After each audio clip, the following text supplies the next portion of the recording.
Hello दोस्तों, आपका स्वागत है आपके अपने चैनल पर। मैं फार्मासिस्ट धीरज फिर से आपके सामने आया हूँ अपनी फार्मासिस्ट कैडर सीरीज़ का पार्ट 2 लेकर, जिसमें मैं आप सभी को बताने वाला हूँ कि ये पोस्टें कहाँ कहाँ हैं और इनकी क्या क्वालिफ़िकेशन है, क्या पे मिलेगी। इन सभी के बारे में आपको आज कंप्लीट इन्फॉर्मेशन इस वीडियो के माध्यम से दी जाएगी।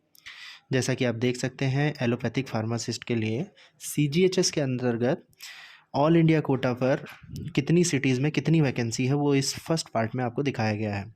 टोटल वैकेंसी 722 है, जिसमें अहमदाबाद में 22, बेंगलुरु में 24 और इसी तरह अगर आप पढ़ते चले जाएंगे तो त्रिवेंद्रम में 12। आपको मैं बताना चाहता हूँ कि दिल्ली में सबसे ज़्यादा वैकेंसी है CGHS के अंतर्गत फार्मासिस्ट की, जो कि है 232। दूसरे नंबर पर है आपका मुंबई, जिसमें है 62। तीसरे नंबर पर है आपका कोलकाता। तो जैसे जिस शहर से आप अपना फॉर्म भरना चाहेंगे या जिस शहर में आप नौकरी करना चाहेंगे, वहाँ का आप सेंटर सेलेक्ट करके या वहाँ का लोकेशन सेलेक्ट करके आप एग्ज़ाम देने के बाद वहाँ के लिए सेलेक्ट हो जाएंगे। अब सेकंड, आप जैसा आप देख रहे हैं, फार्मासिस्ट में सेलेक्ट होने के लिए क्या क्लासिफिके मतलब इस पोस्ट की क्या क्वालिफ़िकेशन है, क्या एज है, कैसे इसका रिक्रूटमेंट होता है। तो उसमें आप देखेंगे कि जो ये फार्मासिस्ट की पोस्ट है CGHS के अंतर्गत, ये आती है आपकी ग्रुप C सर्विसेज में, जो कि है नॉन गेजेटेड, नॉन मिनिस्ट्रियल और सेंट्रल गवर्नमेंट के अंतर्गत आती है। तो ये सेंट्रल सर्विसेज है। इसमें सेलेक्ट होने के लिए जनरल कैटेगरी के स्टूडेंट्स के लिए 18 से 27 साल की एज बार लिमिट रखी गई है। अदर कैंडिडेट जैसे कि OBC, SC, ST जिनकी अपनी अपनी कैटेगरी है, उनको एज पर कैटेगरी रिजर्वेशन दिया जाएगा। ऐसा भारत सरकार के नियम के अंतर्गत है।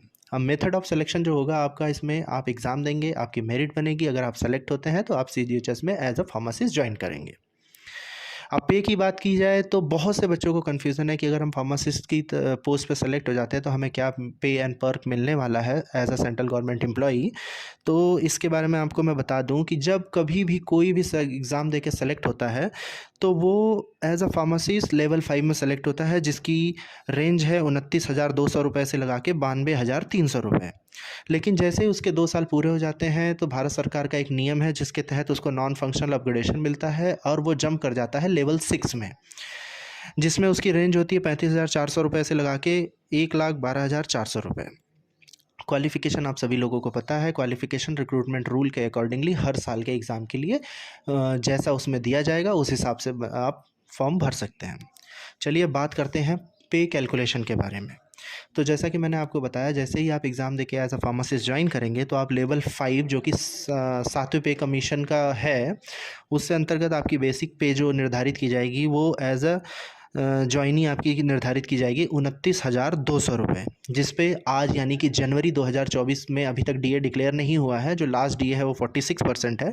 उसके अकॉर्डिंगली जब आप कैलकुलेशन करेंगे तो आपको 13,432 रुपये प्लस आप अगर मान लीजिए दिल्ली, मुंबई, कलकत्ता जो कि XYZ के हिसाब से सिटी का क्लासिफिकेशन है, तो जिस सिटी में आप रहते हो उस सिटी के अकॉर्डिंगली आपको HRA मिलेगा, जो कि है मिनिमम 9%, फिर 18%, फिर 27%। मैं आपसे जनवरी 2024 की बात कर रहा हूँ। तो मान लीजिए कोई दिल्ली में रहता है तो उसका HRA बनेगा 7,884 रुपये, जो कि बेसिक का 27% है। आपको PCA यानी कि जो भी फार्मासिस्ट ज्वाइन करेगा, गवर्नमेंट ऑफ इंडिया की तरफ से उसे PCA मिलता है, जिसका फुल फॉर्म है पेशेंट केयर अलाउंस, या फिर HPCA मिलता है, हॉस्पिटल पेशेंट केयर अलाउंस, जो कि 4100 रुपये है फ्लैट। ये भी समय के साथ साथ बढ़ता है जैसे DA बढ़ेगा। अब बात करते हैं TPT, जो ट्रांसपोर्ट अलाउंस आपको मिलता है वो क्लास XYZ, जैसा कि मैंने आपको सिटी का क्लासिफिकेशन बताया है उसके अकॉर्डिंगली मिलता है। जैसे आप मान लीजिए आप दिल्ली में रहते हैं या मतलब महानगरों में रहते हैं तो आपको 3600 रुपये प्लस DA उस पर जो अभी करंट DA होगा जैसे कि 46%, तो वो मिला के 52,656 रुपये आपको मिलेगा। तो अगर इन सभी को जोड़ दिया जाए तो एक फार्मासिस्ट जब नया ज्वाइन करता है तो लगभग उसकी तनख्वाह बनेगी 59,872 रुपीज़। इसके बाद हमने जैसा डिस्कस किया था कि लेवल 6 में आप जाएंगे 2 साल का प्रोबेशन पीरियड पूरा करने के बाद, तो आप जंप कर जाएंगे लेवल 6 में 7 CPC के अकॉर्डिंगली। तब आपकी बेसिक पे जो होगी वो सीधे पहुंच जाएगी 35,400 पे। DA आपका बनेगा अकॉर्डिंगली 16,284 रुपये। HRA बनेगा 27% के हिसाब से 9,558। PCA फ्लैट आपको मिलेगा 4100 रुपये। TPT शहर के अकॉर्डिंगली आपको समझ लीजिए मिलेगी 5256 रुपये। और टोटल पे जो आपकी बनेगी सिर्फ 2 साल की जॉब कंप्लीट करते ही वो बनेगी 70,598 रुपये। तो जो भी स्टूडेंट इस समय फार्मेसी कर रहे हैं वो अगर इन सभी चीज़ों के बारे में अच्छी तरीके से जानते हैं तो मैं उनसे यही कहूँगा कि आप अपने सब्जेक्ट्स के ऊपर कमांड कीजिए।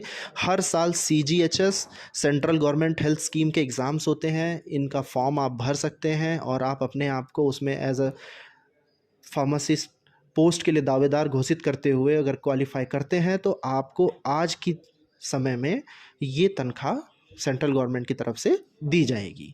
ऐसे ही और इन्फॉर्मेटिव वीडियोस जिसके बारे में आप जानना चाहते हैं फार्मेसी फील्ड में, उसके बारे में हम आपको समय समय पर बताते रहेंगे। नेक्स्ट हम डिस्कस करेंगे फार्मासिस्ट कैडर पार्ट 3, जिसमें हम आपको बताएंगे कि जब आप CGHS में ज्वाइन कर लेते हैं तो आपका प्रमोशन क्या होगा और नेक्स्ट प्रमोशन पे आपकी पे क्या बनेगी और कितने समय में आपको ये प्रमोशन मिलता है। तब तक बने रहिए हमारे चैनल के साथ। Thank you.